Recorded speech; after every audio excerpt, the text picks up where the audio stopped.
Hi, welcome to 5 Minutes HISC. We're here with author Sonia Nazario and Enrique's Journey. What can you tell us about your book?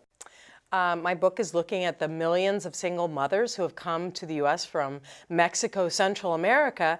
They have come in such large numbers because they can't feed their children, see them study past the third grade, and so they come and leave their children behind. And oftentimes, after not seeing their mother for 5-10 years, these children despair and set off on their own to come find them. And so I wanted to write about this phenomenon of this army of children who come here every year from Mexico, Central America, in search of mothers through one boy's story, a boy who doesn't see his mother for 11 years. And when he's 16, he says, I'm going to go find her. And he leaves with a little scrap of paper and the hope of finding her in the United States. And he travels on top of freight trains through Mexico. It is a modern day odyssey these children go on.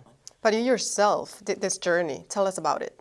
Well, I wanted to really capture what it is like on top of these trains, this adventure, but at times wonderful moments on the train, horrific moments on the train, but what it was like for this boy. And so I wanted to place you on that train alongside him, experiencing it as he did. And to do that, I felt like I had to make the same journey the boy I wrote about had made. So I spent 3 months retracing his journey. I traveled 1,600 miles and half of that on top of 7 freight trains up the length of Mexico.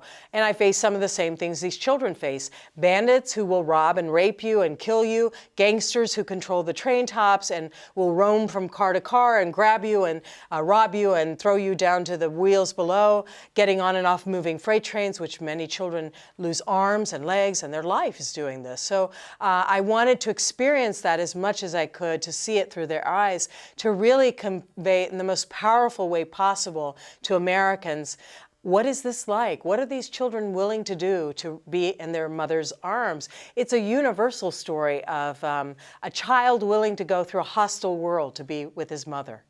Well, there's no doubt the Enrique's Journey is a success. I mean, middle schoolers, high schoolers have read this book, and Yes. It's been in all over. It's been a common read, many high schools, 71 universities, and a young adult version now in middle school. So.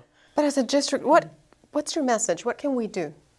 I think for me, the message to teachers is that these children have huge traumas inflicted on them in their home countries. They are coming from some of the most violent lands on earth, and many of them have been threatened multiple times by narco traffickers who now control their countries, by gangs.